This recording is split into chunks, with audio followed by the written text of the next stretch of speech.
Hi all. ఇవి మా గార్డెన్లోని బచ్చలాకులండి. దీంతో పచ్చడి ఎలా చేయాలో చూద్దాం. బచ్చలాకుల్ని శుభ్రంగా కడిగి ముదురు కాడలు తీసేసి లేత కాడలు ఉంచాలి. ముక్కలు చిన్న చిన్నవిగా కట్ చేసుకోవాలి.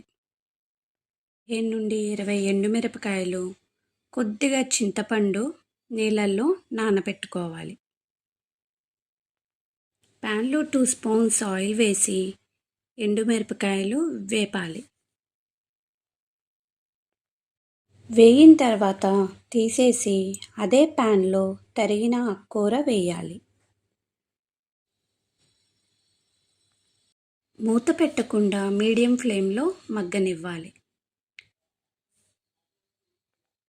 మగ్గిన తర్వాత చల్లారనివ్వాలి. మిక్సీలో ఎండుమిరపకాయలు, నానబెట్టుకున్న చింతపండు, 1/2 స్పూన్ పసుపు, రుచికి తగినంత ఉప్పు వేసి ఒకసారి గ్రైండ్ చేయాలి.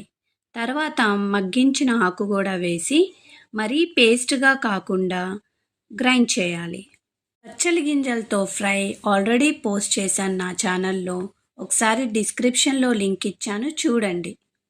కావాలంటే పచ్చళ్ళలో పచ్చి ఉల్లిపాయలు కూడా వేసుకొని తినచ్చు. టేస్ట్ చాలా బాగుంటుంది. ఈ వీడియో మీకు నచ్చితే please like and subscribe to my channel. Thank you.